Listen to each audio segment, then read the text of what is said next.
Alright, so this was my trade for the day. I always start the day off by marking out the lowest of the last candle from the day before, or the daily candle yesterday. Then I mark, the lows on that candle, and yeah, the highest point. So the two white lines, the highest point, the oranges, is what could have liquidity drawdown at, and the blues was the high. That was the high, and this was the high from, I guess, day before that, because this was the high of the daily from yesterday.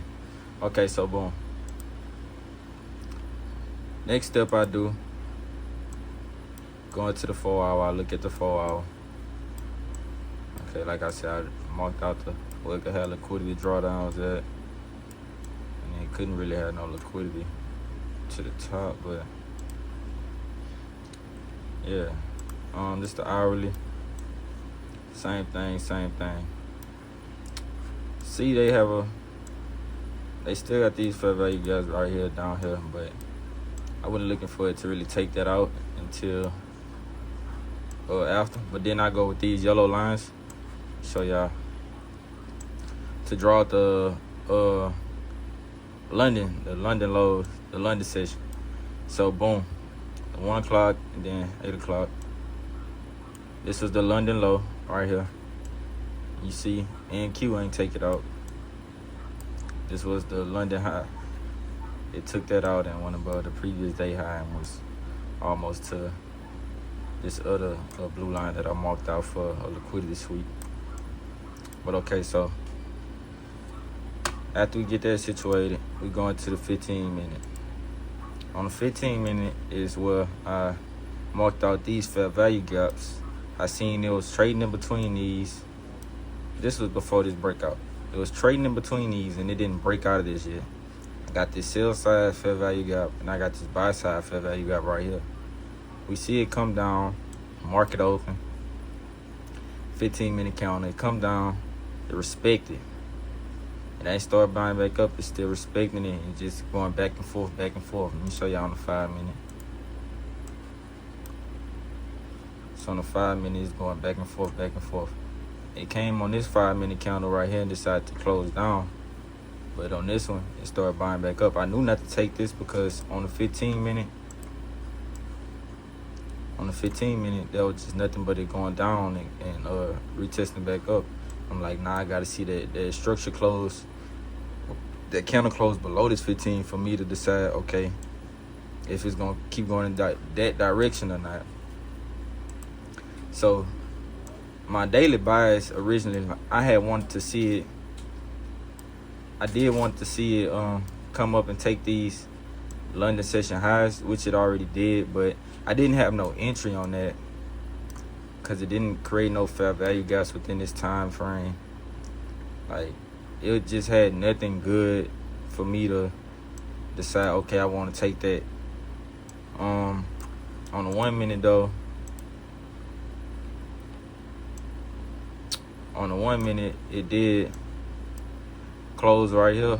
It closed higher right here. It broke above this structure, closed higher. And it came back and retested right here and went back up. But like I said, I wasn't really paying too much attention to the one. I was trying to get something clean on that 5 minute. They didn't have any inverse fair value gaps up in this area. This was no fair value gaps created to the downside and none created to the upside. So couldn't take those. What else? So yeah, let's talk about how I lost that 500 today. So after seeing that, I seen it still respecting this, but like I said, I just had no entry. Like, it came up, then it's liquidating down. Boom, it's coming down, taking out all the buyers that try to come in right there. Like right here, it was going up good. Then it came and snatched those people out. Then it started going back up good. Then I think right up in this area, where is that? I think right up in this area right here maybe is when I try to take a trade. I seen it create this fair value gap on this 1 minute. And then it came down right here. And I hopped in about right here. And it started going back up.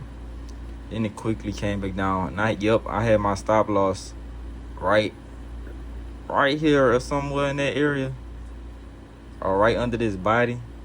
And it came back and it took me out, and then it moved back up. And then that's when it created this big old fair value gap right here and snatched those people out. No, actually, I'm capping, y'all. I'm capping. I had hopped in right here. So it already took out the London session highs. But then again, I seen on ES, because I did this on ES as well, to see if it was going to create a SMT divergence. And on ES, it never came up to even test these highs. So I'm like, okay, cool.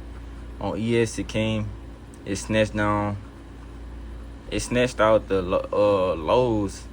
And on YM, it snatched out the lows on Dow. So I'm like, okay, boom, I think it's going to go back higher today. And if you see, it actually went back and it snatched out the London highs, took out the lows. Snatched out the London highs and it came back down. But I like to take trades on NASDAQ, which I should have just took it on NQ today. I mean on ES, and I probably would have had a nice trade, but yeah. Anyway, yeah. It took me out. And then that's when it made the move up to this high. Then as you see, came back down right here. And that was the trade of the day. It wasn't a good trade. I kept seeing it bounce back and forth, back and forth, back and forth. And I have really no good entries on the 5 minute or the 15.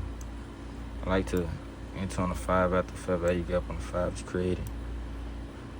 And about this time, it was like 9:40. I'm like, okay, yeah. That's when I had took that L trade, and I'm like, okay, yeah. I'm just going to chill out for the day because I forced that trade. I already said I didn't like how today looked. I already took out that. And I didn't see it coming.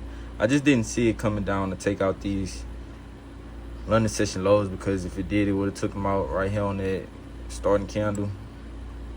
And it just flipped upside down and just was bouncing back and forth through here.